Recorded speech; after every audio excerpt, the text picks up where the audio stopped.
Damkar Indonesia. Let's to begin. Siapa kita? Sampai di bulan September ini kebakaran itu sudah khusus untuk ladang dan kebun itu dia sudah berada di pusaran 35. Dan ada sultra karena imbas dari El Nino. Selain panggilan 65 yang sekarang ini rata-rata itu terjadinya adalah kebakaran lahan. Terlalu berani untuk melakukan pemadaman.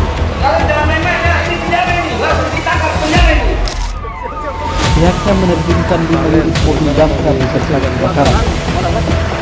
Cari di mana kepala ular ini? Energi yang terkuras.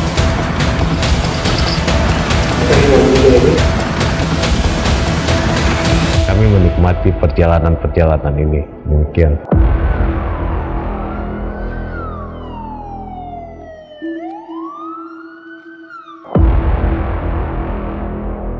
Alterizer.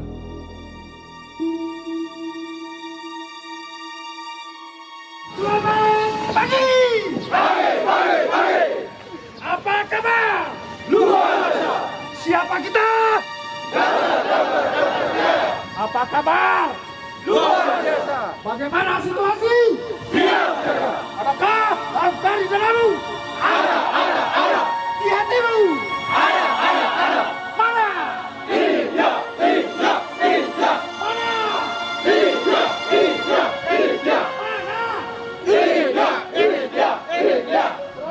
Di Damkar ini saya bermula di sekretarisnya di 2019 sampai di 2022.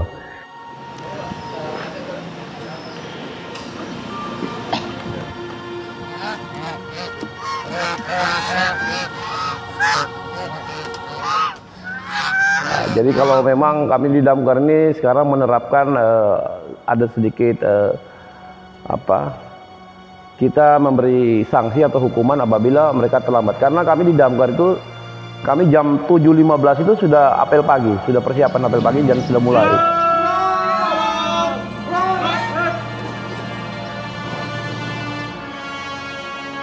Kami diberi standar nilai 259 personel pasukan.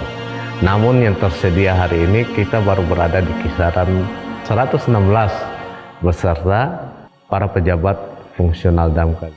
Koreksi terhadap kita semua, totalitas ini sebetulnya tidak semata karena pekerjaan lapangan.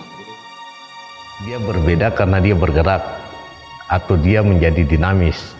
Sehingga semisal di awal dia harus melakukan yang terjadi di Damkar ini sepertinya masih fasenya tradisional. Kita mungkin akan naik di tahap konvensional. Kalau seandainya fasenya sudah konvensional, kita masuk di modern. Kalau sudah fasenya modern, mungkin kita akan masuk di era digitalnya, bahwa itu apakah itu 4.0 atau 5.0. Jadi semuanya itu kita harus lewati. Dan tantangan hidup di dalam organisasi sebetulnya harus mampu atau menuju akselerasi terbaik di dalam mengikuti zaman. Dan ada sultra. Nah, apakah ada daerah Anda yang sedang menyaksikan ini? BMKG memprediksi daerah-daerah ini akan mengalami curah hujan paling rendah dan berpotensi akan mengalami musim kering ekstrim. Apinya sudah nyala. Dan tiba dia langsung sergap langsung menyelesaikan api. Jadi, menurut Badan Pangan dan Pertanian PBB, pemirsa, akibat dari efek besar El Nino, daerahnya di sini lahan kan, jadi luas kita lebih waspada saja lah. Ya, untuk kita cek aja nyisir, jangan sampai masih ada sisanya. Terus kita mau tinggalkan nanti supaya tidak kerja dua kali. Kita cek saja untuk penambahannya, gitu. Karena masih di dalam itu masih enak sampai di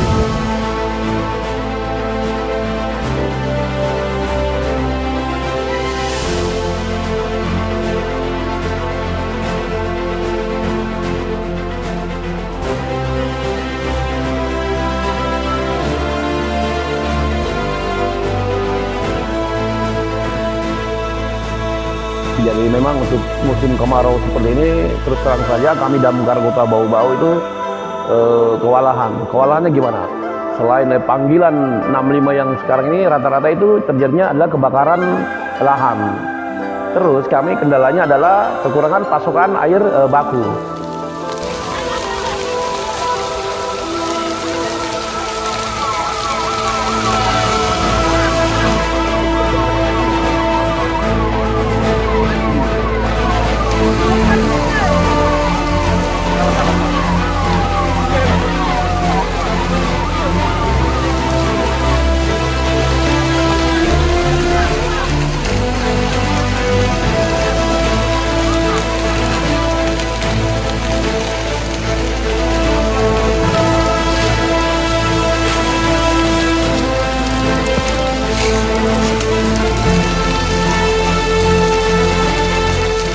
Sampai di bulan September ini kebakaran itu sudah khusus untuk ladang dan kebun itu dia sudah berada di kisaran 35 kali sampai tadi ya, sehingga kami menganggap serius untuk melakukan pekerjaan-pekerjaan ini. Makanya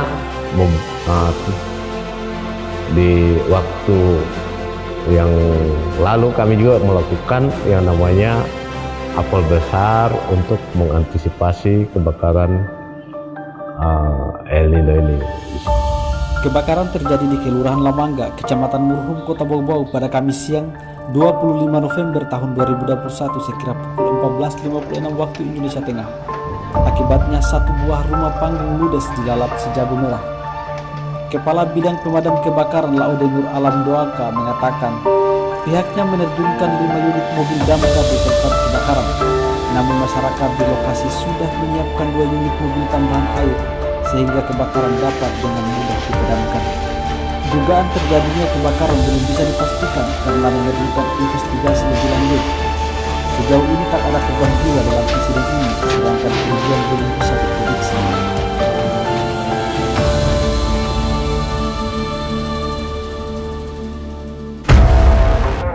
Semenjak saya berada di Dinas Pemadam Kebakaran dan Penyelamatan Kota Bau-Bau sejak 2019 hingga saat ini, 4 tahun ini, kami berhasil membuat bentangan titik layanan baru di 3 tempat. Pertama ada di sektor Bungi, yaitu dia berada di wilayah Kecamatan Bungi, sekaligus dia meng-hire untuk wilayah Kecamatan Lea-Lea, Kokalukuna, dan terus kami menambah satu di wilayah Betuambari.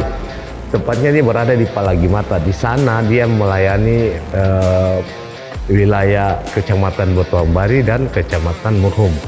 Dan terakhir yang kami lakukan penambahan satu titik layanan lagi itu di pos sektor Wolio yang kami katakan tadi. Itu dia berada di 6 kilo dari titik pusat pengendalian operasional di Lembah Hijau ini. Namun memang kan jaraknya itu dekat, sehingga spot itu mampu membantu kami untuk bisa mungkin menaikkan range terhadap indeks kepuasan masyarakat ke depannya. Ya, yang terakhir kita di Sorowolio memang dia walaupun di situ banyak hal yang selalu terhubung dengan persoalan kebakaran. Nah, walaupun dia kebakaran ladang atau kebakaran rumah satu persatu, tetapi itu juga merupakan titik jangkauan layanan kami yang harus kami bisa tempatkan ke depan satu lagi pos layanan yang ada di wilayah Sorowolio ke depannya. Pada jam 8:06 setelah apel pagi kami menerima laporan dari warga Kelurahan Boni-Boni atas nama Ronald. Kami menurunkan 5 tim rescue ke TKP. Alat yang kami bawa itu penjepit ular 2 buah dan kami membakar untuk persiapan. Kami tiba di TKP itu memang warga di sana sudah berkumpul. Jadi kami siap, kami menyiapkan tangga, satu orang saudara Almin langsung naik tangga untuk mencari di mana kepala ularnya dulu.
Alhamdulillah tidak ada kesalahan.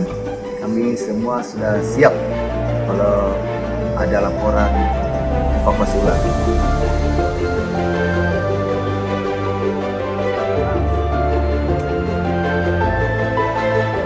Setelah dari sana kita bungkus, kita ikat baik-baik, langsung kita dibawa di Mako Damkar untuk kita masukkan di kandang. Jadi laporan pimpinan kalau dia akan melihat seperti apa ularnya bagaimana.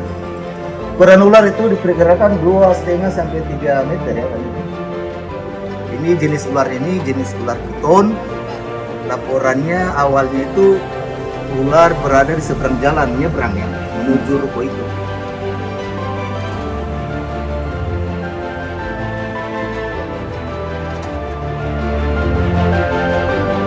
Ya, jadi memang di lapangan kami jadi begini, Damkar Kota Bau-Bau selain memadamkan api, kami juga ada tindakan penyelamatan. Jadi kami beberapa kali menerima panggilan penyelamatan, baik itu pelepasan cincin, terus ada hewan yang terjebak, apakah kucingnya atau ada ular atau biawak yang masuk ke rumah, itu kami biasa dipanggil Damkar Kota Bau-Bau. Jadi mereka itu lantaran senangnya kami sudah datang itu biasa memberikan imbalan.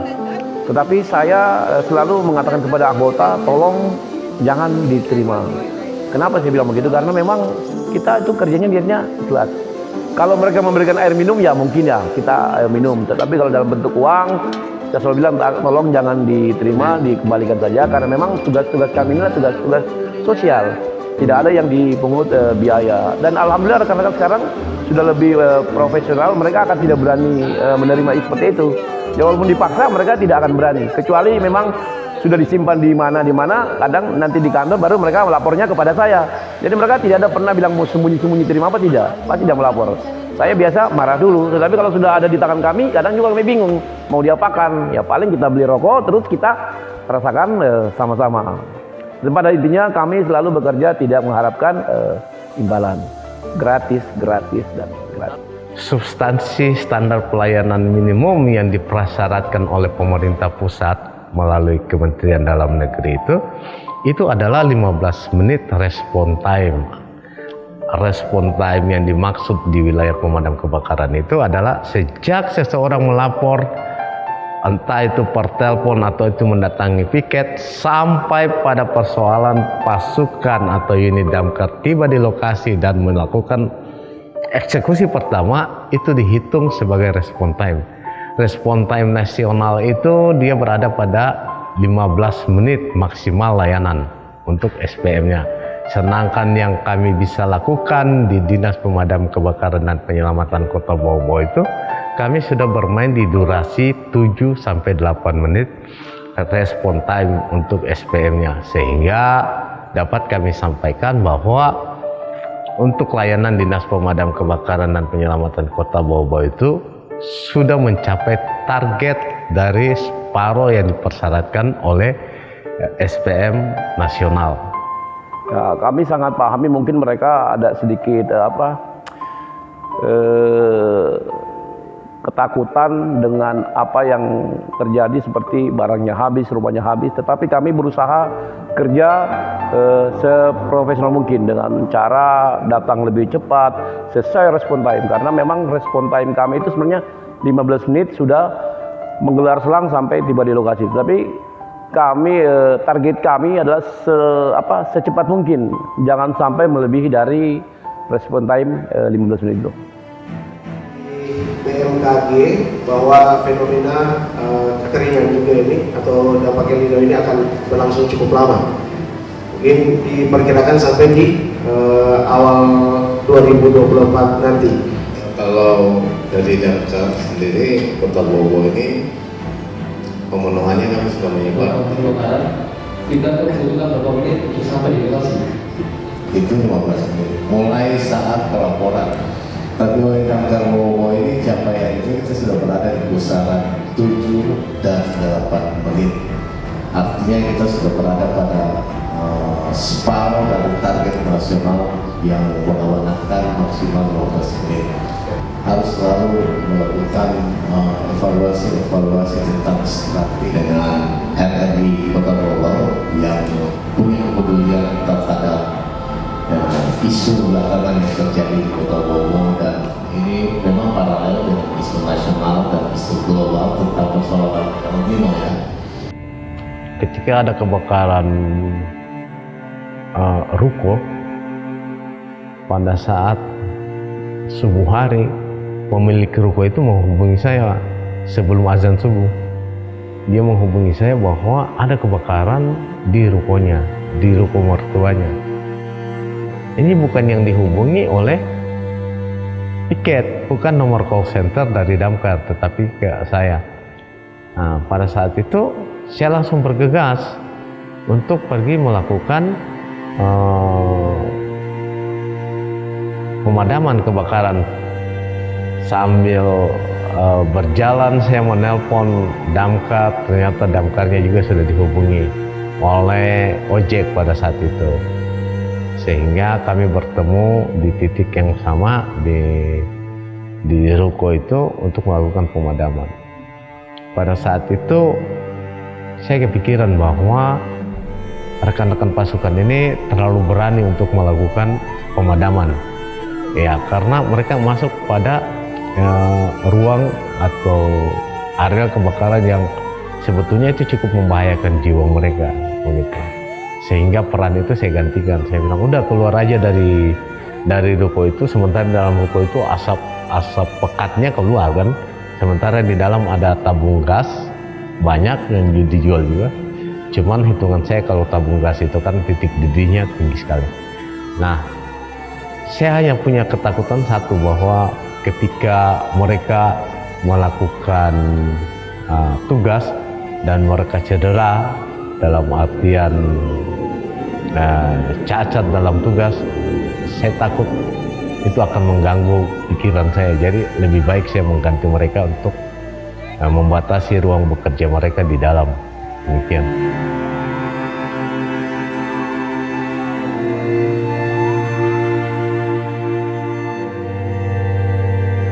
Setelah 3 tahun kami berendam, ini memang kelihatan perubahan yang sangat signifikan, ditambah dengan respon dari masyarakat sekarang ini bahwa memang damkar lebih cepat tiba di TKP, karena memang kami menerima panggilan itu langsung kita mengatur pasukan untuk segera ke lapangan, sehingga target-target kita yang selama ini bilang masyarakat damkar lambat, airnya tidak ada, itu tidak ada, karena kami memang mobil itu selalu ready dengan air kami siap ya. Jadi mobil itu dalam terparkir itu dalam keadaan terisi penuh, tidak ada bilang harus mengisi dulu baru ke tempat kejadian, tidak ada, itu tidak benar.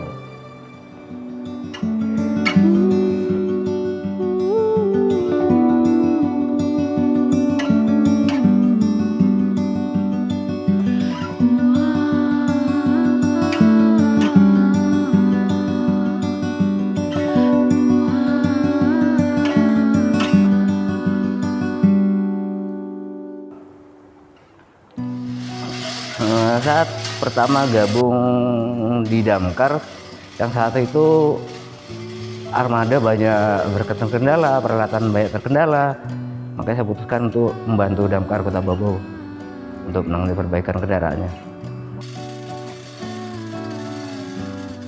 Ya, karena saya bidang perawatan ya, terutama itu memang hal teknis yang terkendala hal teknis, mungkin saat contohnya misalnya pas kendaraan saat digunakan tiba-tiba ada yang treble, karena memang umur pakai semua alat-alat semua yang digunakan ada batas umur pakainya.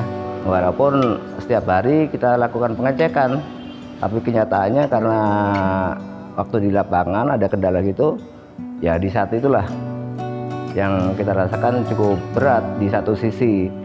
Dan memang kami di Damkar Kota Bau di setiap hari Selasa dan Jumat kami melaksanakan olahraga pagi, dan diselingi pada saat hari Senin, Kamis dan Sabtu kita ada kegiatan karate pada sore hari.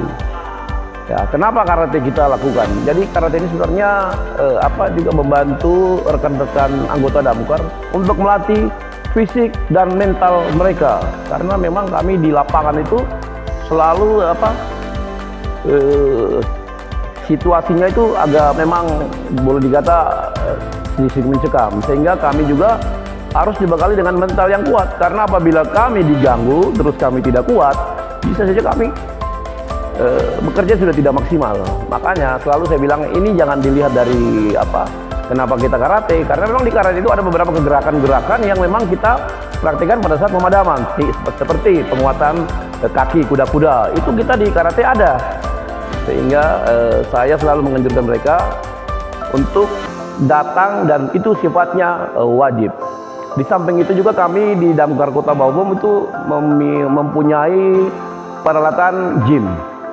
Ya, jadi gym itu memang kita wajibkan di seluruh anggota untuk melaksanakan gym, baik itu di pagi hari atau di waktu-waktu lowong pada saat mereka lagi tidak ada kegiatan.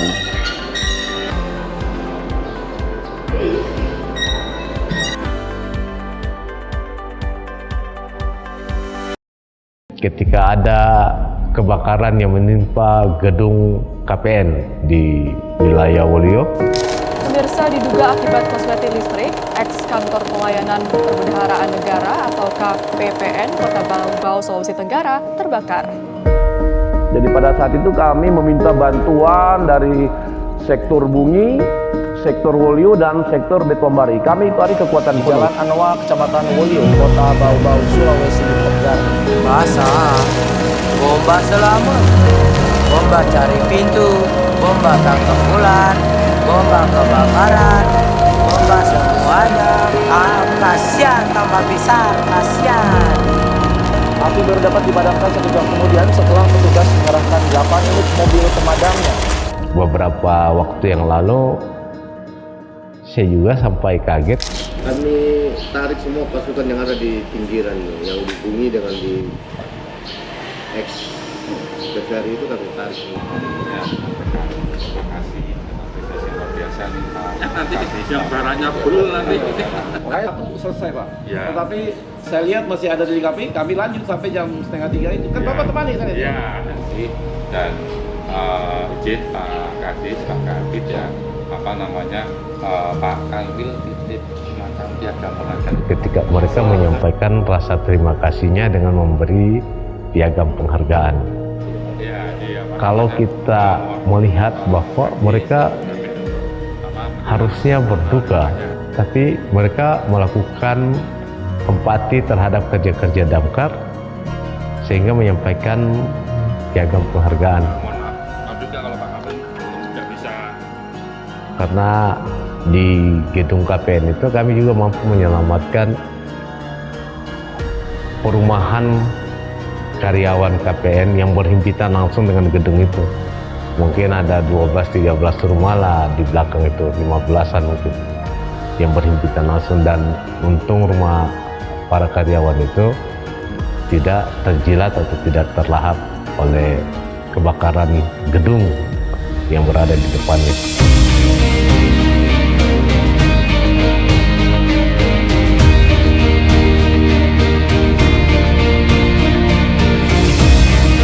Iyalah, kalau kebanggaan itu patutlah kita apresiasi karena pekerjaan kami ya panjang, mulai jam 9 malam sampai setengah 3 subuh dengan melibatkan kurang lebih 80 orang pasukan yang berada di lapangan dan menggerakkan seluruh armada yang ada di semua titik untuk bekerja bahu-membahu di sana. Ini juga merupakan sesuatu yang luar biasa dalam artian kami di tingkat manajemen Damkar Kota Bau tidak kewalahan di dalam menghadapi pekerjaan yang besar karena saling bahu-membahu. Kami melihat Bau, kami melihat hunian, kami dekat dengan kantor, kami melihat perhatian teman-teman Kesatria Biru dalam melakukan layanan baik itu kebakaran maupun itu penyelamatan itu dengan seriusnya, sehingga kami juga menghabiskan waktu tapi tidak merasakan energi yang terkuras. Kami menikmati perjalanan-perjalanan ini.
you.